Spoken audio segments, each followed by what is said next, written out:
Hey, welcome folks. Today we're discussing matrix representations. So last day we saw how to represent a vector in terms of a given basis of a vector space. Today we'll see how to do a similar thing with a linear transformation. We'll talk briefly about how we can obtain new representations from old ones. We'll see that properties of matrix representations are analogous to properties of linear transformations, and talk briefly about invertible linear transformations. So here is a definition. Suppose that we have a transformation T. This transformation T will have a domain given by U. That domain U has a basis B. It has a codomain given by V. And that codomain has a basis C. With respect to those bases, we can talk about the matrix representation of the transformation T, again with respect to the bases B and C of the domain and the codomain. And here's how you get it. You have a look at the image of each vector in the domain and coordinatize that with respect to the basis for the codomain. Stick those column vectors as columns of a matrix, and that's the coordinate representation. Okay, so again, we compute the image of each basis vector under the transformation T, compute a coordinate representation of that image relative to the basis C, and then construct a matrix with those coordinate representations as columns. So let's have a look at an example. Here's a really complicated transformation. S domain P3, codomain M22, and we'll go ahead and build a matrix representation of this transformation S relative to several sets of bases. And here we'll go ahead and start with a completely non-standard basis. The basis B are these four elements in P3, and the basis C are these four elements in M22.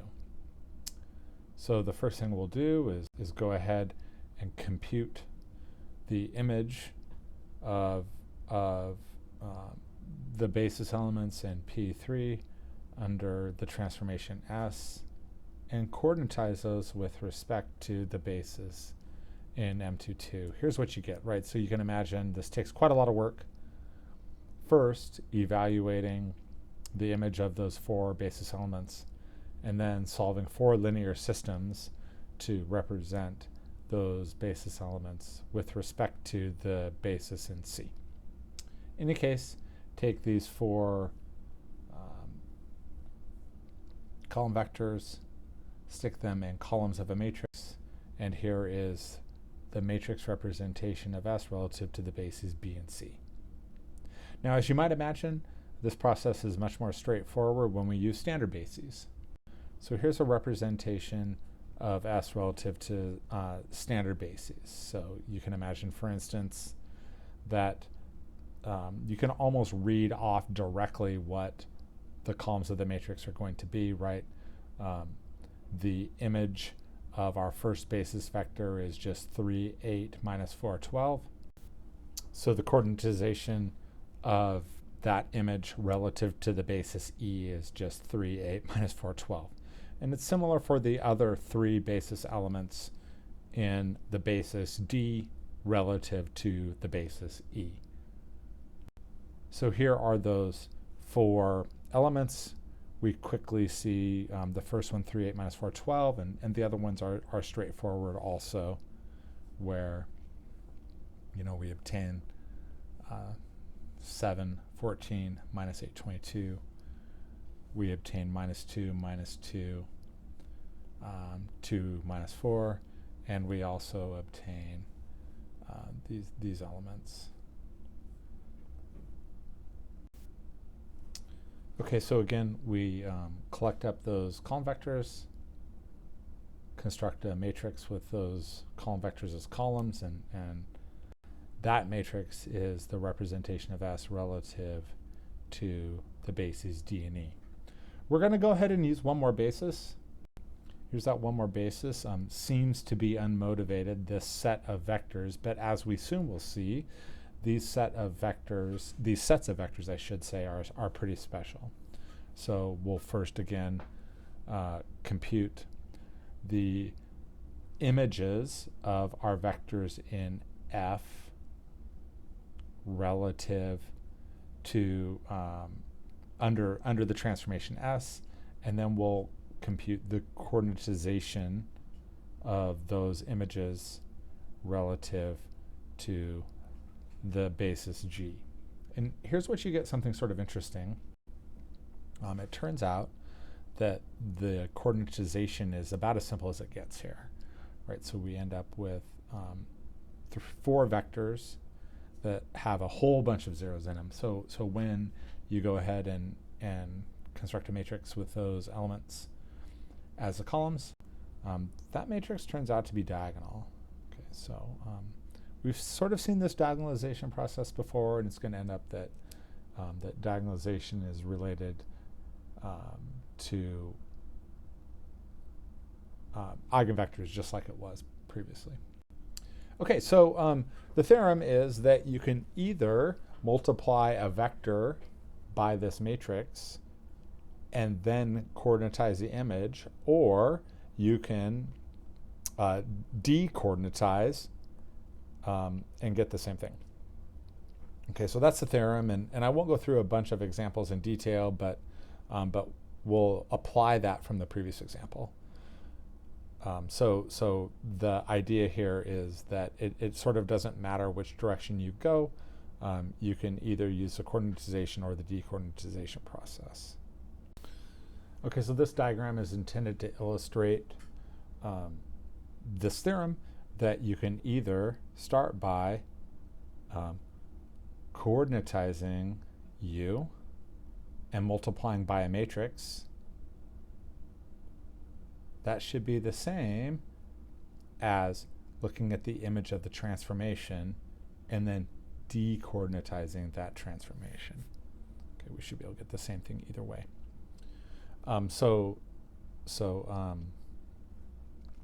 Again, sort of an illustration of that without a lot of detail. There's more detail in the text. So for instance, in this transformation, we'll have a look at the image of this element P, and you can find directly that the image of this element P under the transformation ends up being 23, 61, negative 30, 91. Okay, so you can find this also using the different matrices that we found before. So for instance, we can find that the matrix, we found that the matrix of S relative to B and C is this matrix.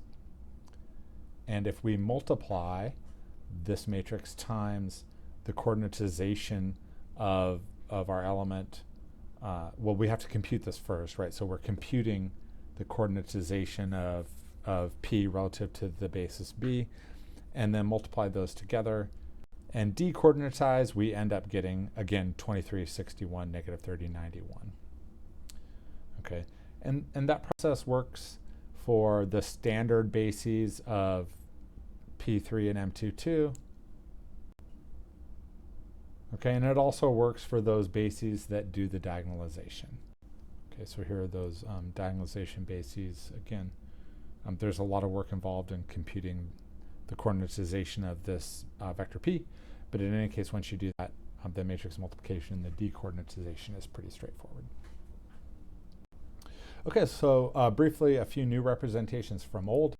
One thing we can do is talk about a new transformation called the sum of the transformations, and it might not be surprising that the matrix of that sum is the sum of the matrices.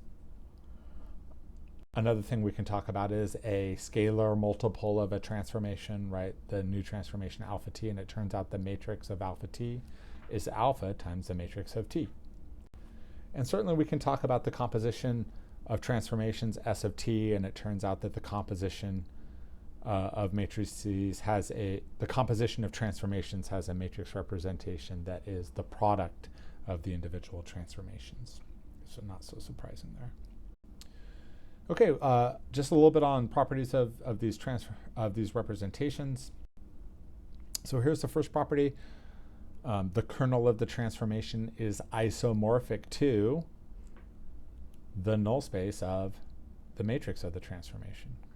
Okay, so there's an isomorphism between those spaces, and the two spaces are isomorphic. Or in other words, if you want to find the kernel of the transformation, one thing you can do is find the null space of the matrix of the transformation.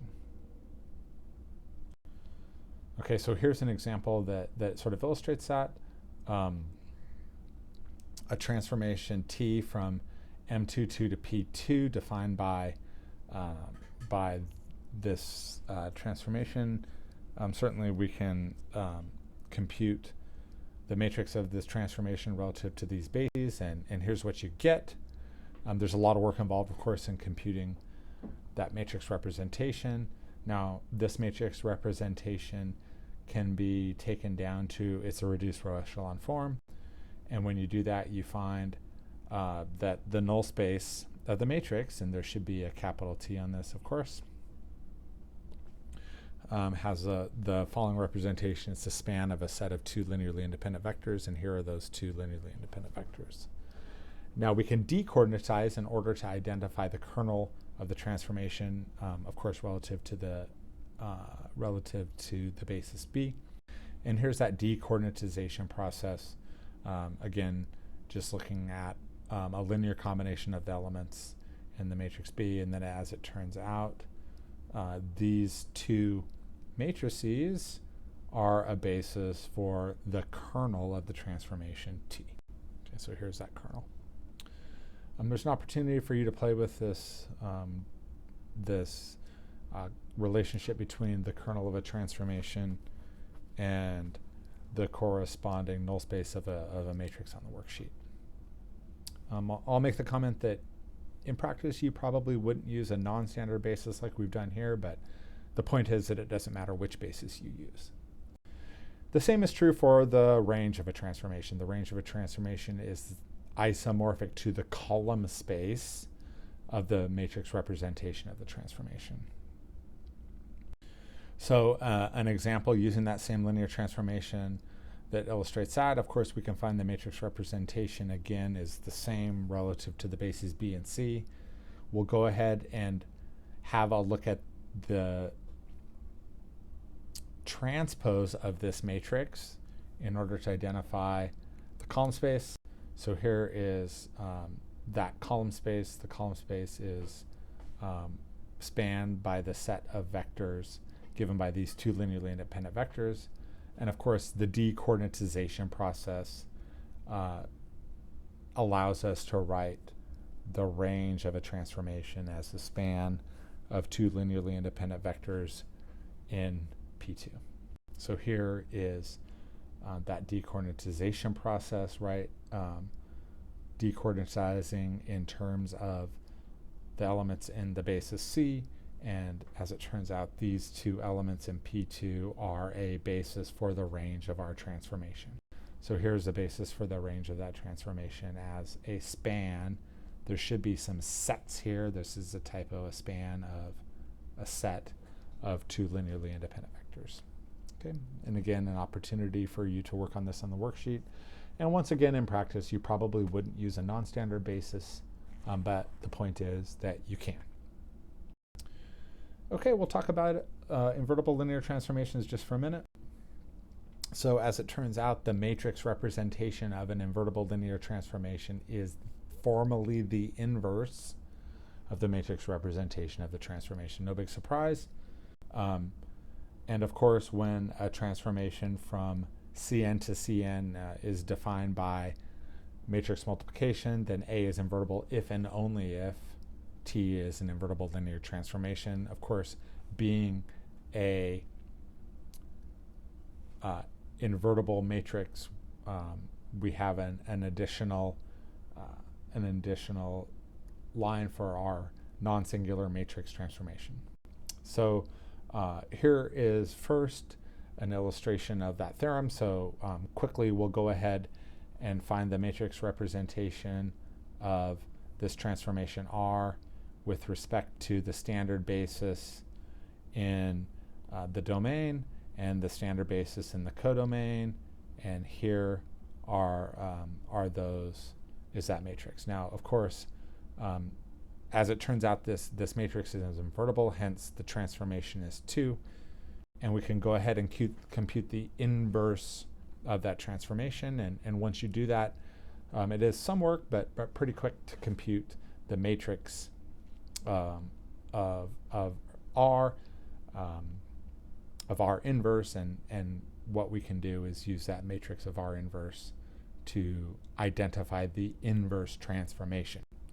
Okay, so this again is just first coordinatizing an arbitrary element of the codomain in terms of the basis C, multiplying by the inverse matrix, and then decoordinatizing that element. We end up with this inverse transformation. Okay, so there's some work to do there, but it is sort of a straightforward yet tedious process. Okay, and finally here is our new addition to our non-matrix equivalency theorem. A matrix is non-singular if and only if the corresponding transformation T of x equals AX is invertible. Okay. All right, folks, a lot of information here, a lot of work for you to do on the worksheet, so this is some stuff we can discuss more in class, but I hope you've enjoyed this video on matrix representations. Have a great day, and we'll see you next time. So long for now.